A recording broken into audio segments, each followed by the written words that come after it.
Alors, mercatique étudiant.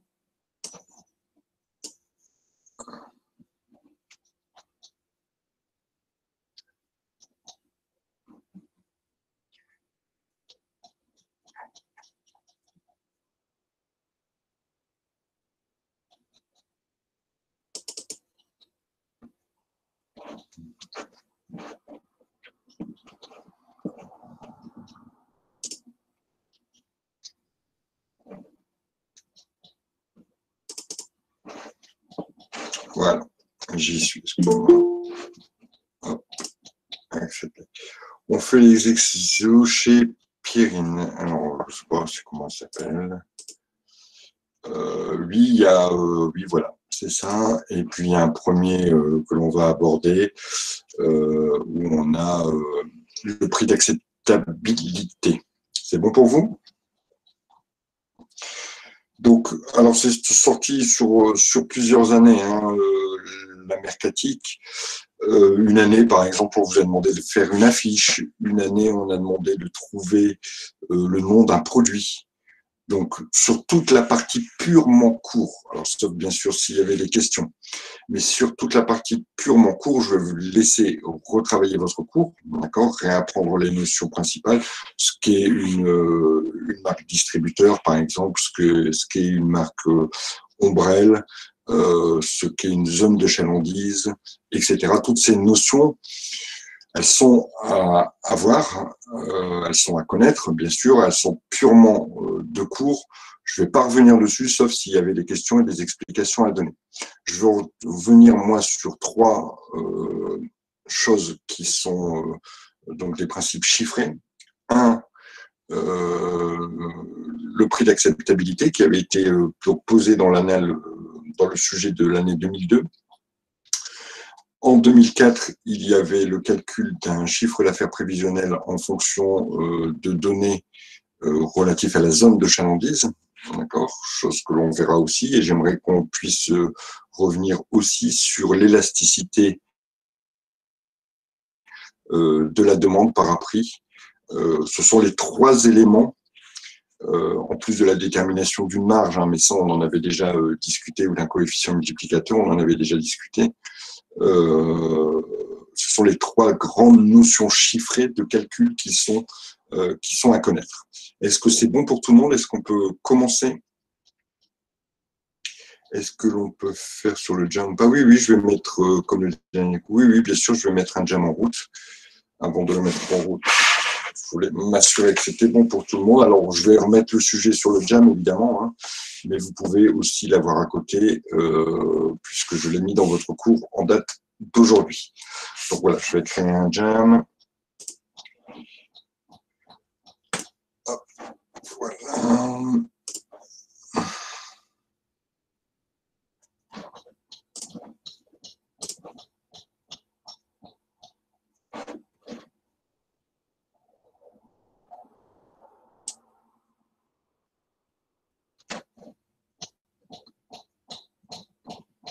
« 2004, c'est bien ça, mademoiselle.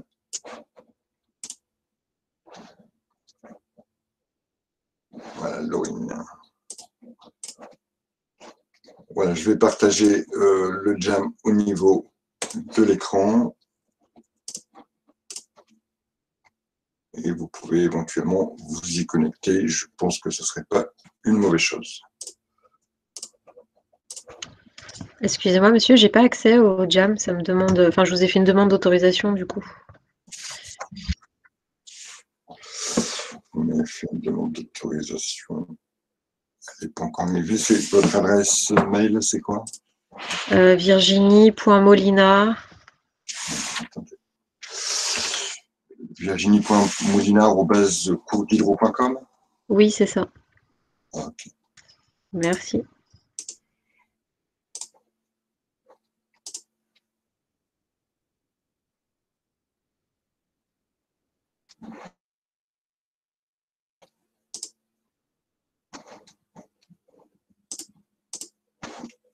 C'est bon pour tout le monde, on peut y aller? Allez, c'est parti. Donc la première notion que je voudrais vous réexpliquer, vous remettre en mémoire, mais a priori, elle n'est pas très compliquée. C'est la notion d'élasticité. Elle n'a jamais été posée pour l'instant dans les annales.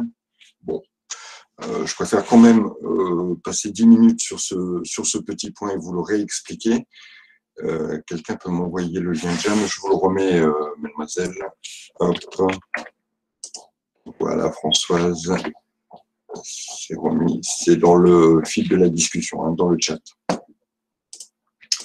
Donc, comme je vous disais, ça n'a jamais été posé comme question. Bon, ça me paraît pas mauvais de le revoir et de se repositionner sur ce point-là, en sachant que ce n'est pas une notion qui est très, très, très compliquée.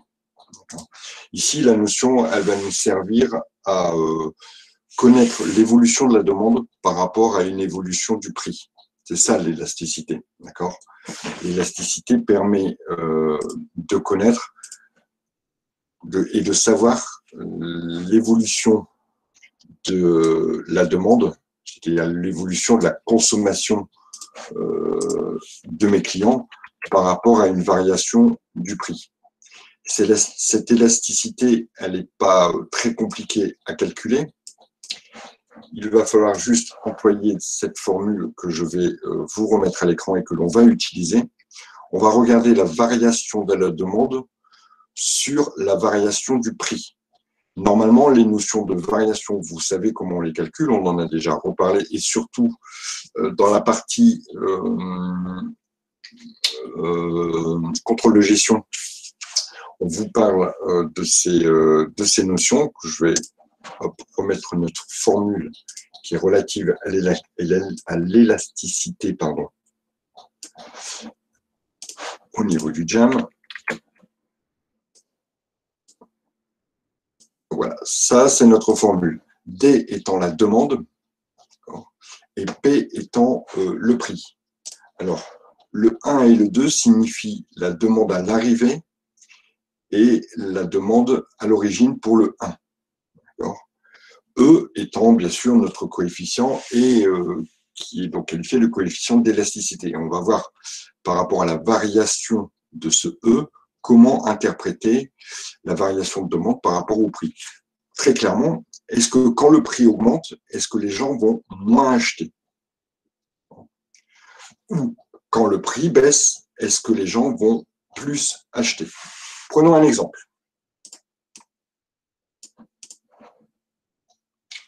Prenons un exemple. Alors, hop, moi je vais faire ça à côté pour que les calculs soient beaucoup plus rapides. Prenons un exemple. On va imaginer un produit tel que des chaussures. Un produit tel que des chaussures, avec un prix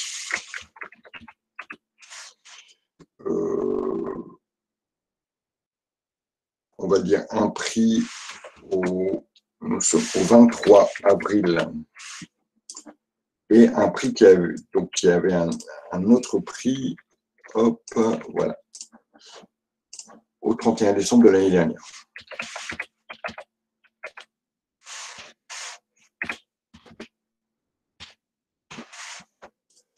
Imaginons qu'on ait augmenté le prix entre ces deux périodes et le prix est passé de 100 € à 112 €. On a constaté en même temps que la demande, donc la consommation finalement, les achats de ces chaussures, bien sûr, c'est une étude qui se fait sur une période et aussi sur un magasin ou sur toute une chaîne de magasins. La demande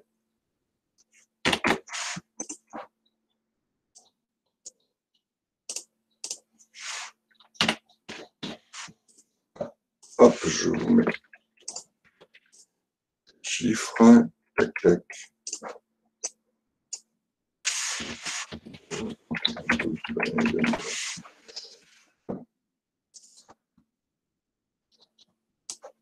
Tout est bon.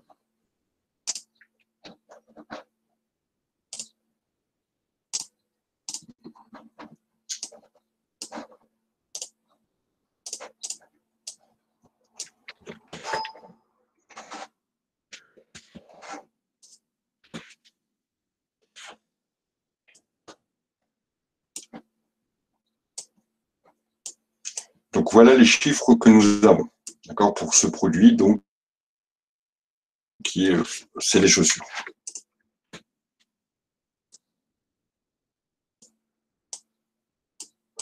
Et on va dire que ce sont des chaussures de marque, d'accord. Donc avec une marque style, alors je suis pas spécialiste dans les chaussures, mais je sais que les Louboutins sont très à la mode en ce moment. Voilà, donc une chaussure de couturier, une chaussure plutôt haut de gamme. D'ailleurs, bon, le prix reflète pas forcément, mais on va imaginer les choses comme ça, d'accord. Alors, puisque alors, ça c'est qui que je me rappelle? Françoise est au taquet sur notre. Je vais demander à Françoise de calculer l'élasticité. Je vous réserve un petit cadre pour bosser. D'accord, je vais demander à Françoise de calculer l'élasticité de ce produit. Voilà, vous bosserez là-dedans. Et puis, je vais mettre un deuxième produit d'autres chaussures. D'autres chaussures, on va dire, plus standard, plus d'une gamme plus de faible gamme. D'accord. Et des chaussures, vous allez remarquer de toute façon par rapport au prix que ces chaussures, voilà,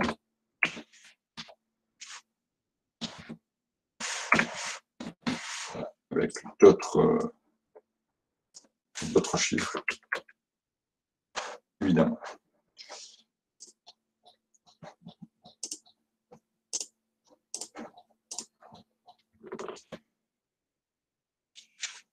Donc sur ce deuxième produit, est-ce que quelqu'un serait plutôt volontaire pour essayer de me résoudre ça et de me calculer l'élasticité dans le deuxième cadre qui est en dessous?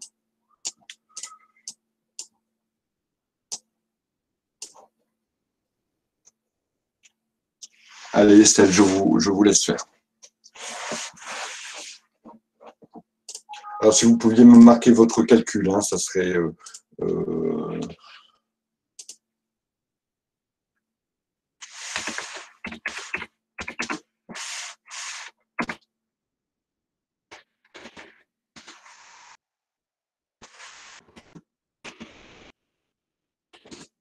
Voilà, parfait. C'est comme ça que je l'entendais.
C'est bon les filles, vous y arrivez?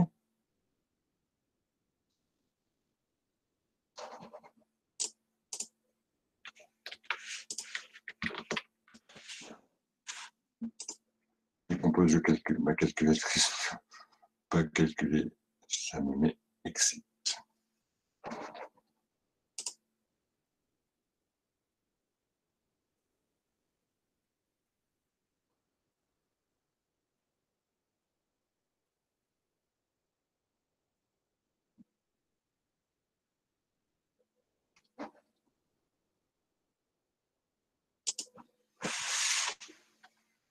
Ok, donc Estelle trouve.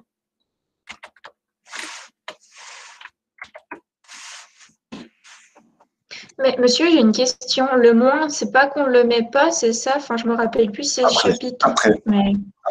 D'accord, dans l'interprétation. Pour l'instant, dans le calcul, on va le mettre. D'accord, donc le moins, vous allez le mettre. Ah, ok, merci.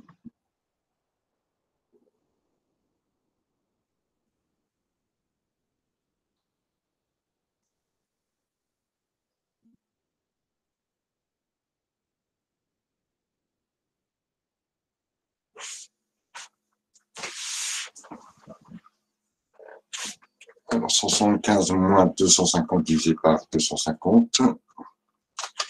Voilà. Ok. Alors, on va vous laisser un petit peu plus de place. Alors, on va remonter un peu ça. On va remonter un peu ça. On va faire ça. Hop. Super. D'accord. Alors, ici, alors, moi, j'ai pas le même résultat. Alors, je vais vérifier quand même. Divisé par J12. On est d'accord. Je suis plus à 1,35 ici, Laurine. Alors, comment vous m'avez fait ça? Donc, ici, si on veut... alors, on va regarder d'abord, on va y aller étape par étape. Hein. Attendez, Laurine, on va d'abord voir le premier. Hein, d'accord? Si on identifie nos P1, nos P2, etc., d'accord, on peut se dire que ça, c'est le prix d'arrivée, donc P2.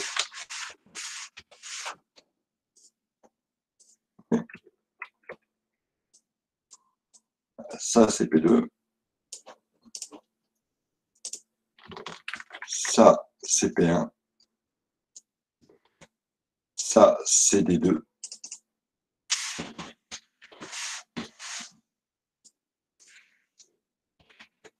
Et ça, c'est D1. Voilà. Comme ça, vous avez posé les choses. Maintenant, on va regarder. Donc, D2, 98 moins 101. D'accord? Donc là, ça pose un petit peu de souci. Moins divisé sur D1, sur 101. Je pense que là, Françoise, vous avez inversé un petit peu nos petites affaires. Donc, D2, c'est le prix à l'arrivée.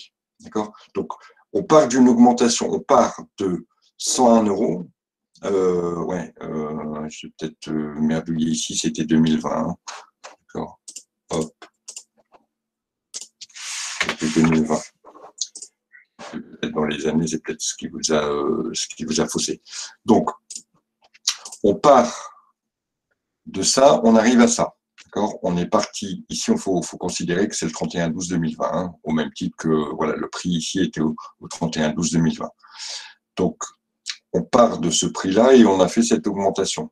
Donc, et on part de cette demande et il y a eu maintenant 7 nouvelles demandes. Ça, c'est la nouvelle demande liée au nouveau prix. Ça, c'est l'ancienne demande liée à l'ancien prix.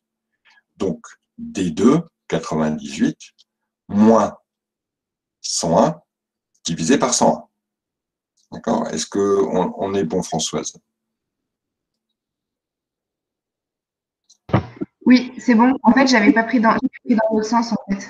D'accord, ok. Au niveau de la chronologie, c'était pas bon. Mais c'est bon, nickel. C'est bon, vous avez compris? Donc, alors ouais, j'ai peut-être juste merde, oui, là, hop, et allez, en 30 secondes, je vais remettre les choses correctement. Voilà, mais c'est donc pour Laurine. Donc on va refaire, vous me permettez Françoise, hop, je prends votre calcul, je l'efface et on va refaire les choses. Donc on a dit que E était égal à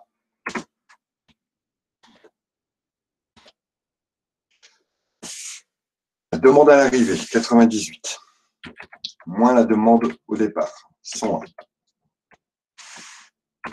divisé par la demande au départ, 101.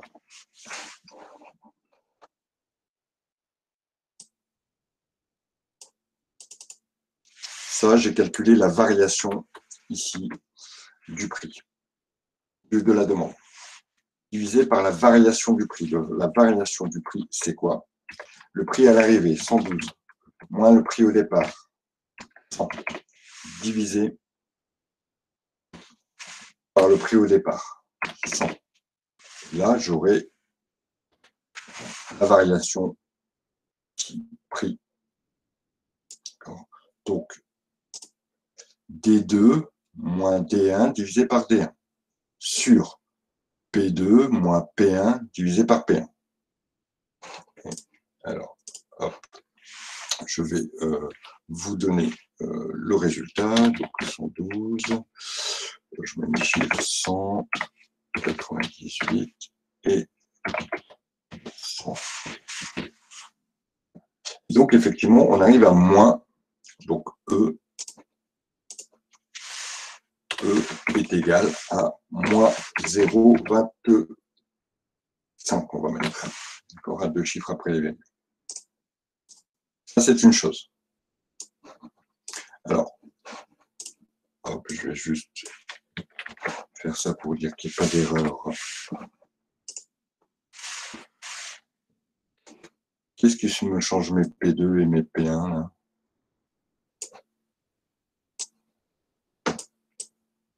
J'avais bien mis P1 ici. Non.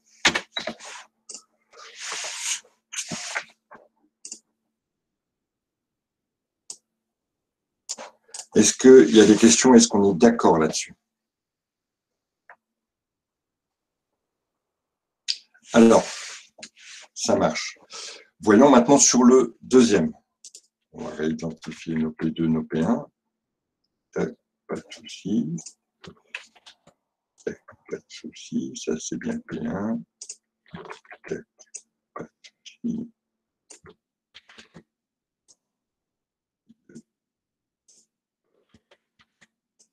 Bien. Alors, au niveau du calcul de Laurine, pas de souci, on vérifie quand même. Donc, D2, 175, moins D1, 250 sur D1, 250.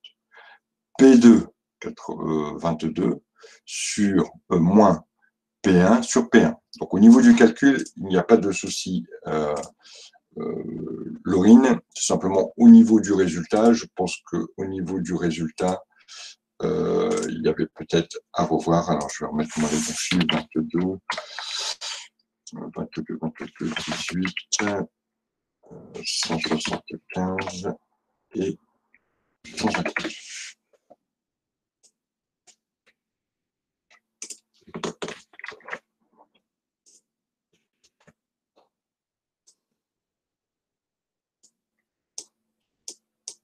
Voilà, avec un E est égal à moins 1,35. Alors, une fois qu'on a calculé le E, ce qui est important maintenant, c'est son interprétation, puisqu'on peut simplement vous dire, voilà, quelle est l'interprétation. Et pour faire l'interprétation, on a besoin de la valeur absolue de E. D'accord ? La valeur absolue, ici, c'est le chiffre sans son signe. Donc, la valeur absolue ici du premier coefficient d'élasticité,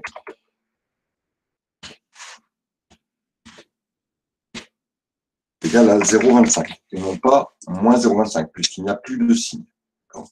Ça, c'est la valeur absolue. C'est ce qu'on appelle la valeur absolue.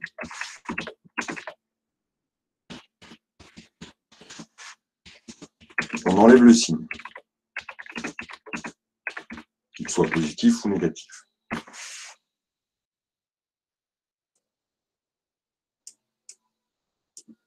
Même chose ici un peu plus bas, on va retirer le signe et pour trouver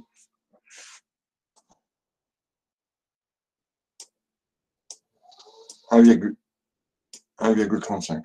Oui, d'accord, je comprends. Hop, c'est pas grave.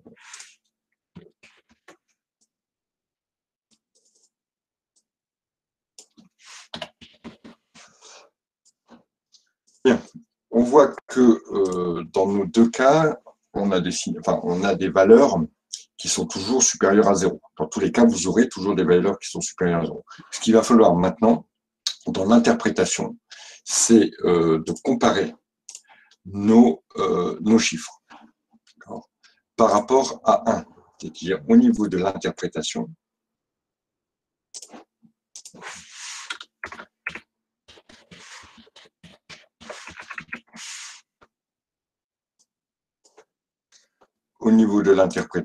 ici, on va regarder si E, donc si la valeur absolue de E est égale à 1, alors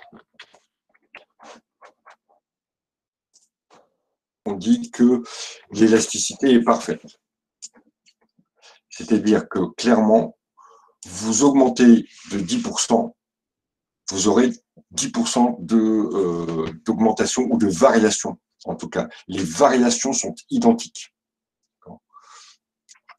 C'est-à-dire que vous aurez le même pourcentage de variation de la demande que de la variation du prix. Ici, quelle est la variation du prix? La variation du prix ne s'occupe que de ça.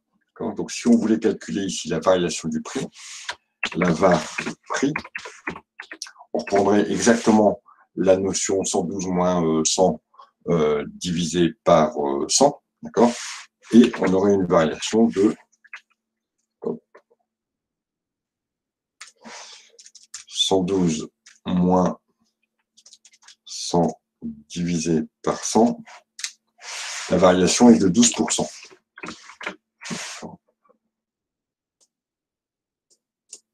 Quelle est la variation de la demande?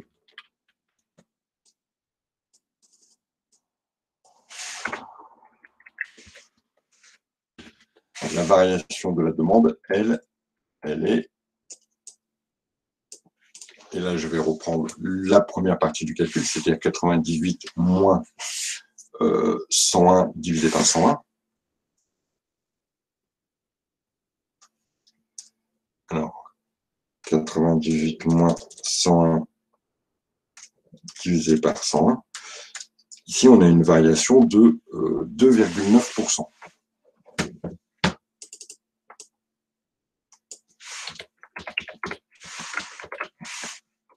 Cette variation est à la baisse. Quand j'ai moins de demandes, j'ai une augmentation du prix et j'ai moins de demandes.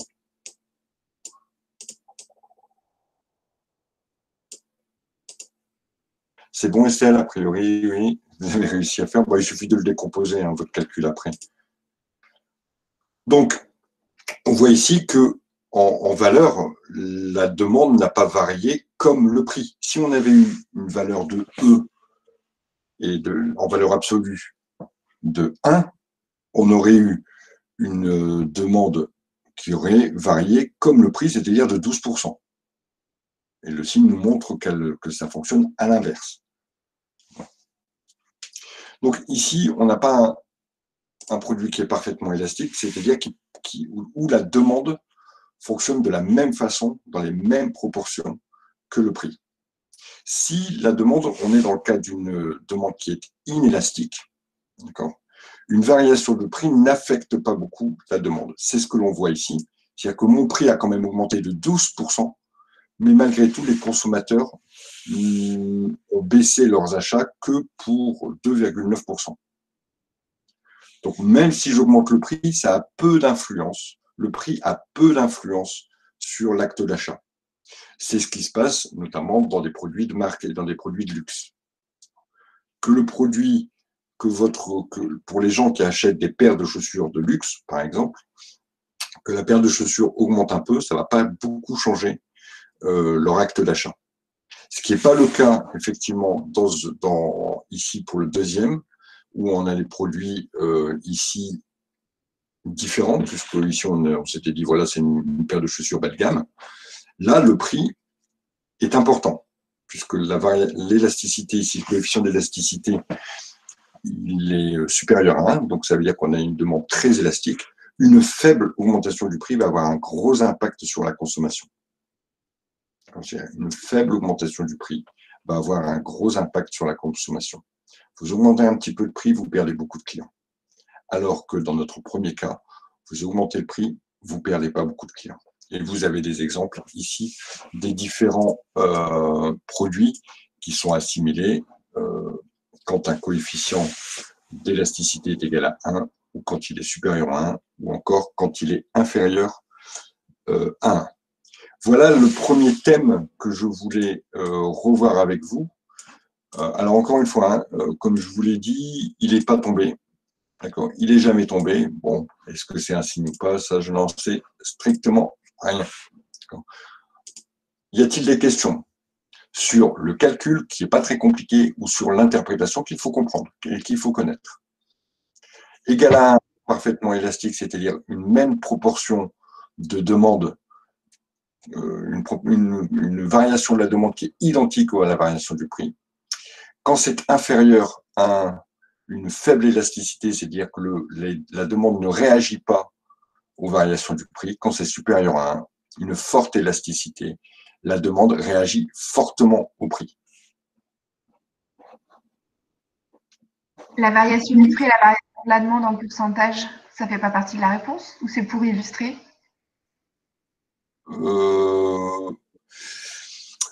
Ça dépend de la question.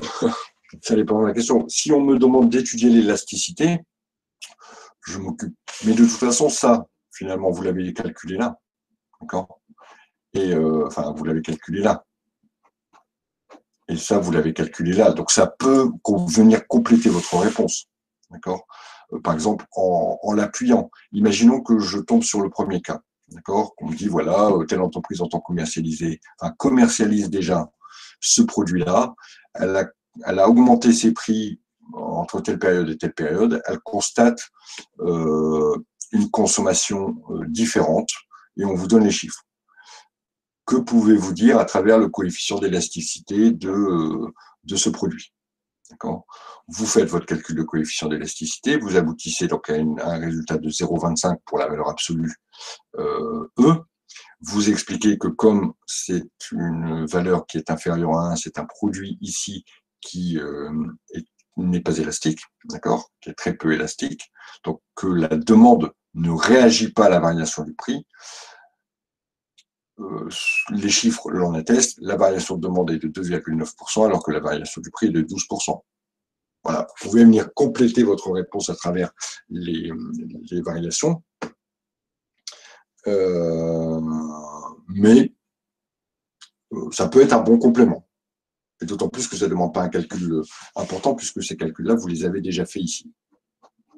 C'est bon, j'ai répondu à votre question? Oui, impeccable, merci.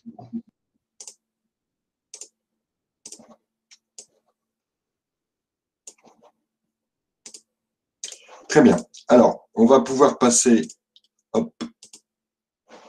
à l'annale 2002. On va regarder un petit peu ce qu'il y a. Alors, je l'ai légèrement modifié. Hein. Pas légèrement modifié, je l'ai rendu un petit peu plus difficile. Alors, hop, je vais reprendre mon sujet. On va regarder les choses ensemble. Alors, bon, bien sûr, hein, comme d'habitude, ça fait partie d'un sujet global, mais ici, il y avait une première question qui était liée justement à la fonction de l'étiquette, je crois, et peut-être à la définition d'une zone de chalandise ou des choses comme ça. Enfin, en tout cas, des choses purement de cours.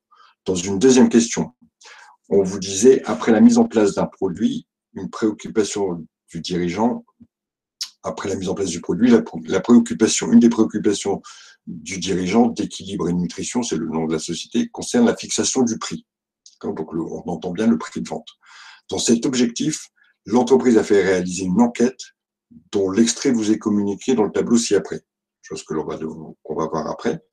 Je vais vous mettre le tableau tout de suite, on va pouvoir regarder un petit peu ce que ça dit.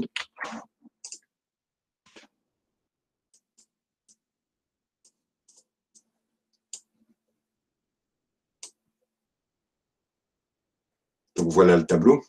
Sauf que le tableau, dans le sujet, le tableau était entièrement rempli. Mais nous, j'aimerais bien qu'on retravaille un petit peu sur ce type de tableau. Donc, je vais repasser par le remplissage de ce tableau.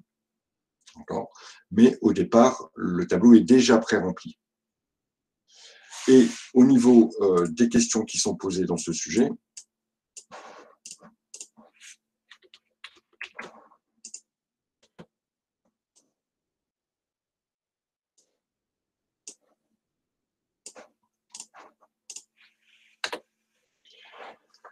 donc, on a déterminé le prix de vente permettant d'intéresser le maximum de consommateurs en justifiant votre réponse. Et ça, c'est le tableau qui va nous donner ça, puisqu'on voit ici qu'on travaille sur l'acceptabilité du prix. Préciser les limites de la technique du prix d'acceptabilité, puisque c'est celui qu'on a utilisé avant. Présenter d'autres approches possibles, déterminer le prix qui doit être proposé aux distributeurs, à la fois les exigences en matière de marge et de prix d'acceptabilité obtenu à la question 1. Alors, le prix d'acceptabilité, si vous vous souvenez, en fait, il est obtenu grâce en général à une technique de sondage. Et dans cette technique de sondage, on teste deux choses.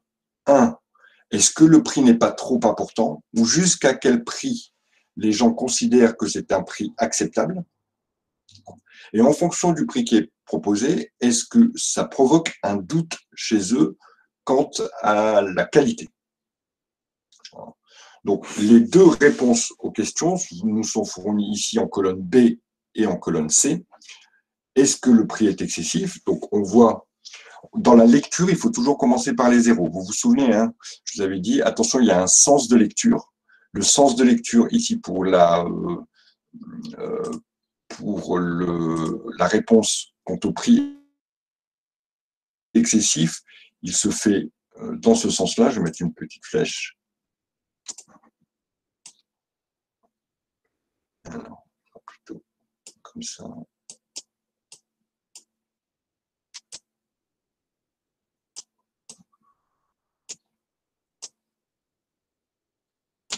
Voilà, là, ça, c'est le sens de lecture. D'accord ? Évidemment, pour la colonne d'après, le sens de lecture sera inverse.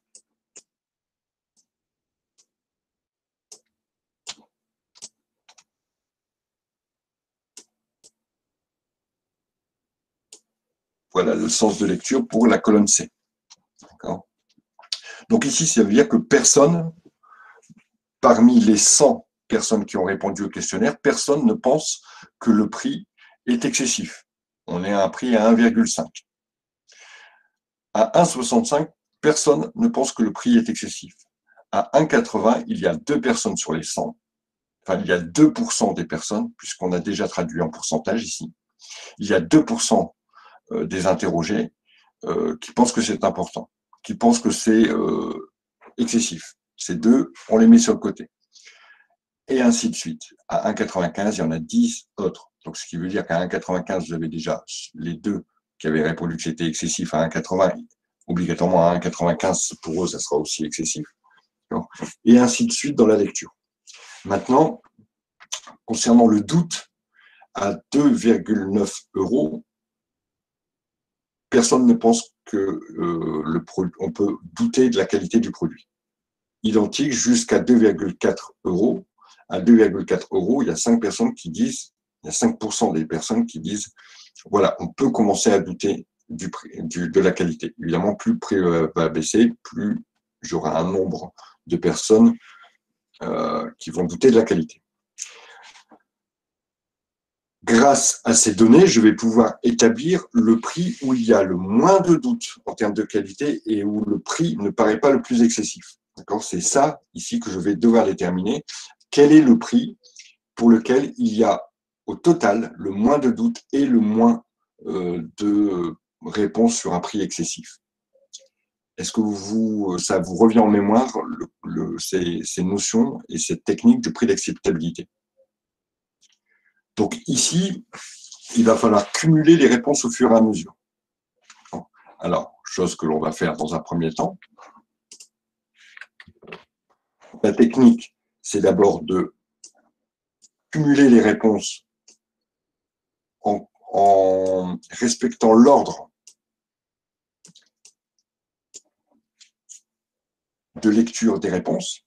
C'est-à-dire qu'ici, je vais devoir mettre le cumul dans cet ordre-là. Et pour le doute, je vais devoir mettre le cumul dans cet ordre-là. Alors, je propose à, sauf s'il y a des volontaires, ou sinon j'aurais bien voulu que, alors je pense que ça se dit Guéna Basma, vous me travaillez le cumul du prix excessif. Et à côté, nous avons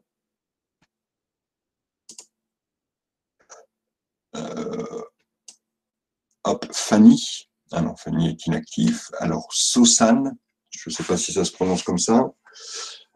Si vous êtes OK pour travailler sur la partie qualité, j'aimerais bien que vous me remplissiez le tableau. Donc, je répète, Guéna et Sosan, si vous êtes OK ou si vous n'êtes pas OK, vous me le dites et je nomme 2 autres personnes. Guéna, c'est bon pour vous? OK, je vous laisse faire alors. Et Sosan, est-ce que c'est bon pour vous?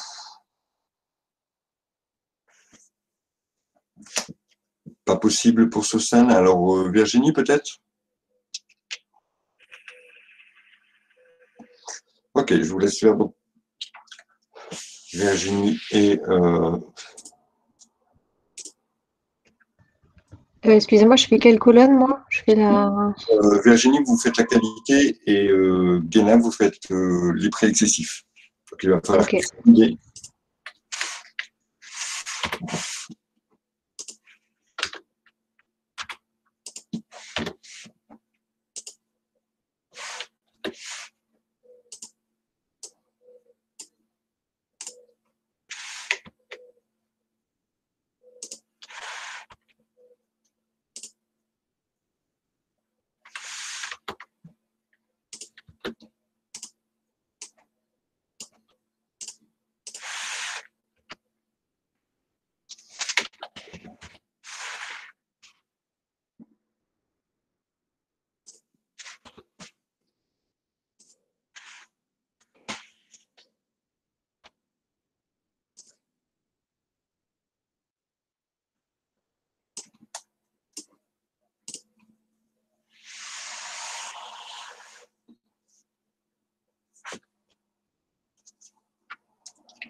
Moi, je suis désolée, c'est un peu écrit gros, mais j'arrive pas à modifier la typo, en fait. Mais le truc, c'est que moi, je ne vois rien. Ah, d'accord, vous me Ah, l'avez je suis pas sur la bonne page. Pas grave. Ok. Ok, Bon, j'ai je vais. compris et c'est bon. Pas de problème. Ok. Virginie, tu es en plus gros. Virginie, tu l'as en page 4 en plus gros.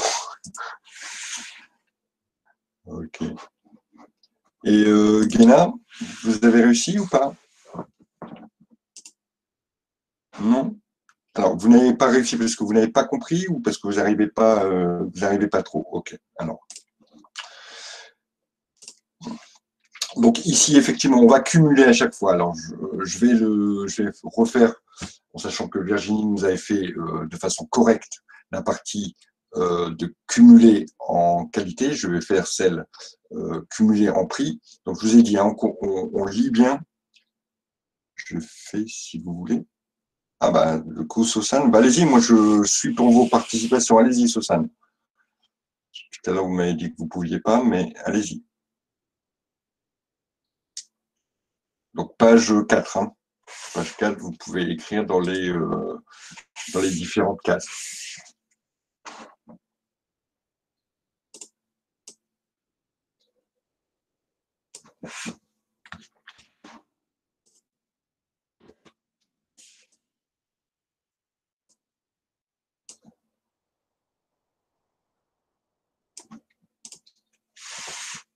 Je n'arrive pas à écrire. Bon, allez, je vais faire parce que sinon, on ne va pas avancer.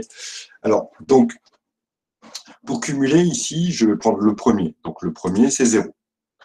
Donc, pour le second prix, je vais prendre le précédent plus les réponses concernant ce prix. Donc, ici, on aura toujours 0. Pour le cumul, pour le prix à 1,8, je vais prendre donc, tout ce qui a déjà été dit, plus 2. Ou bien la somme de tout ça.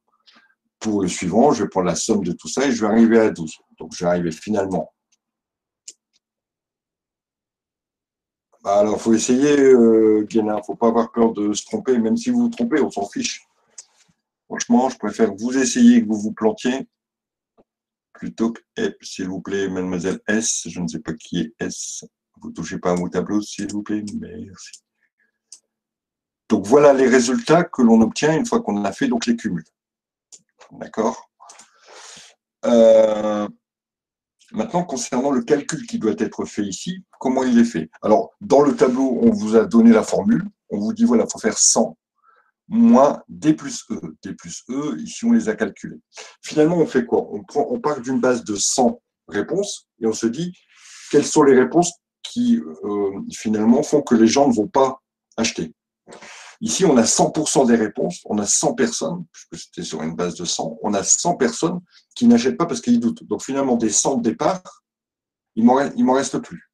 D'accord? Alors si vous voulez, je vais reprendre le résultat final de tout ça.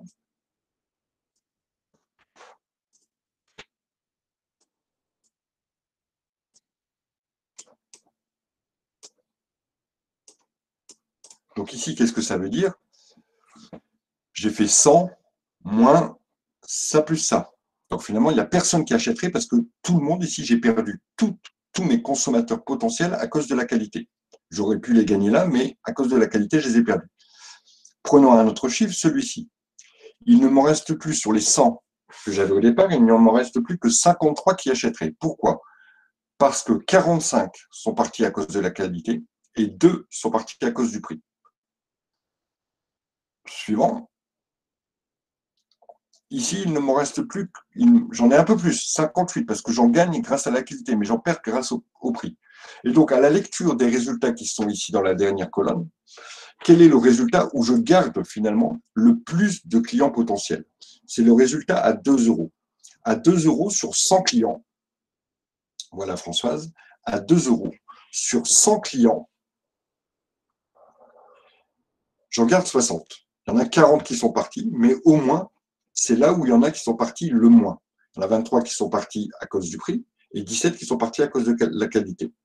Mais c'est ici, au niveau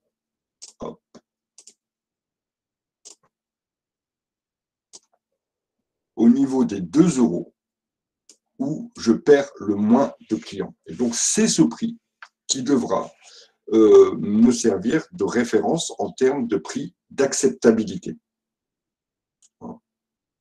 Est-ce que c'est compris? Donc, je construis mon tableau, et je regarde où je perds le moins de clients, c'est-à-dire où j'en garde le plus. Et ici, c'est à hauteur de 2 € où je perds le moins de clients. J'en perds 17 et 23, mais dans tous les cas, donc j'en perds 40, mais dans tous les cas, c'est ici que j'en perds le moins. Donc voilà pour la détermination du prix d'acceptabilité. Et je vous rappelle que dans l'annale de 2002, le tableau complet était rempli. D'accord? Mais moi, je voulais ici qu'on refasse un petit peu le calcul pour qu'on se le remette en tête. Donc le tableau était rempli, on nous demandait simplement de choisir et de justifier évidemment la réponse. Donc le choix se portait sur le prix de 2 €, car c'est à ce prix où je perds le moins de clients. J'en perds 40%, mais dans tous les cas, c'est là où j'en perds le moins. C'était ça notre justification. Alors, quelles sont les limites, pour répondre à la deuxième question, quelles sont les limites de ce type de calcul? Dites-moi.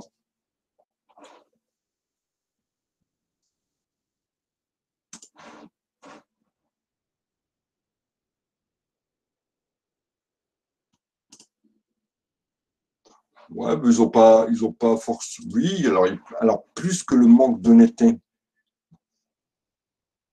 Bon, d'abord, les gens ne sont pas en situation d'achat. Ils n'ont pas le produit dans les mains.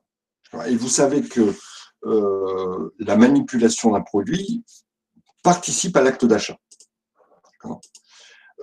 Même si un produit vous est présenté et que son prix ne vous semble pas refléter une qualité, quand vous avez le produit dans les mains, votre opinion peut changer. Donc, on n'est pas, on n'est pas vraiment dans l'acte d'achat. Donc, ça peut fausser les réponses. Autre chose. Pourquoi Donc, première limite, voilà, la réponse n'est pas donnée dans une situation où la personne est en phase d'achat. Autre chose qui pourrait biaiser un peu les résultats ici que l'on a.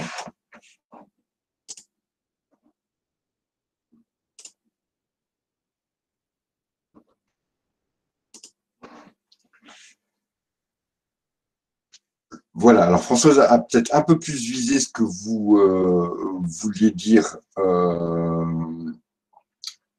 Estelle, c'est qu'il faut choisir le bon panel, d'accord?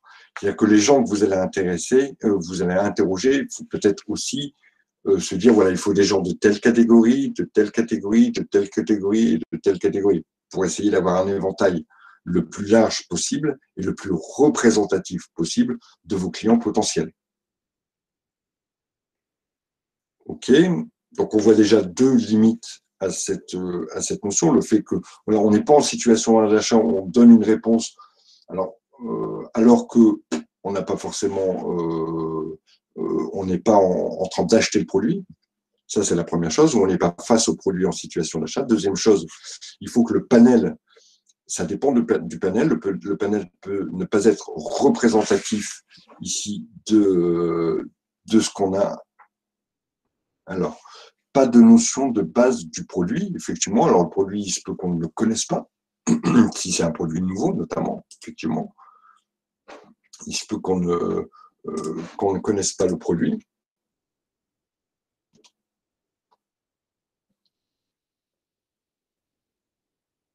Ça dépend, alors je ne vois pas vos réponses. Ça va dépendre aussi de son prix, oui. Mais de toute façon, on fait varier le prix, on voit à quel moment les gens partent à cause du prix ou partent à cause de la qualité, enfin, décident de ne pas acheter à cause du prix ou à cause de la qualité. Mais on peut se dire aussi que ça dépend de la période de l'année où vous allez acheter. Peut-être que sur les périodes de fête, l'acte d'achat n'est pas le même qu'en période classique. Ça va dépendre aussi du produit. ce type de sondage est beaucoup plus valable, beaucoup plus représentatif, beaucoup plus fiable pour les produits de consommation courante, pour les produits que vous avez l'habitude d'acheter et dont vous avez besoin pratiquement tous les jours. Donc voilà, donc ici, dans ce type de questions, il faut au moins apporter minimum 2 réponses. Quand on vous demande voilà, quelles sont les limites, on avait eu, non, c'est peut-être pas avec vous, mais dans un autre sujet, il y avait eu quelles sont les possibilités pour Monsieur X de financer son projet. Donc, il faut au moins donner 2 réponses, 3 réponses, étant vraiment ici parfait.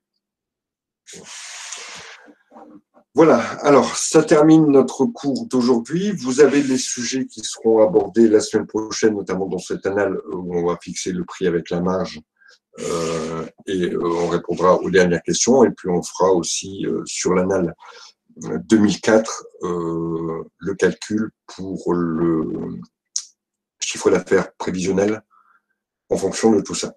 Donc je vous souhaite, sauf s'il y a des questions, évidemment. Excusez-moi, moi j'ai une question sur. Vous nous aviez parlé d'un récap des sujets qui étaient tombés, si je ne me trompe pas. Oui, je vous avais dit. Vous avez eu le temps de le mettre ou pas? Je vais m'en occuper ce week-end. D'accord, super. Merci. Je vais me faire un petit post-it parce que. Répétez-moi, votre demande, c'était bien, si je me souviens bien, par thème, remettre les sujets et les. Alors, ça, c'était une demande d'Asna. Effectivement, elle voulait un tableau récap des chapitres par thème, donc éco-droit, gestion, et marketing, je crois. Mais moi, je me rappelle que vous nous aviez parlé vous aviez étudié un petit peu les sujets qui tombaient de façon récurrente et avec tous les 2 ans, il y avait une certaine récurrence en fait. Voilà, ça il est déjà fait, donc j'aurais plus qu'à vous le poster. Super.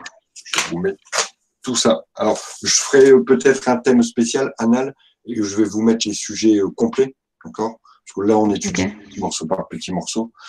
Ça vous permettra, voilà, de vous confronter. Alors, attention, bien sûr, les sujets, bon, je me peut-être, moi, je les ai depuis 2000, je crois, donc sur une vingtaine d'années.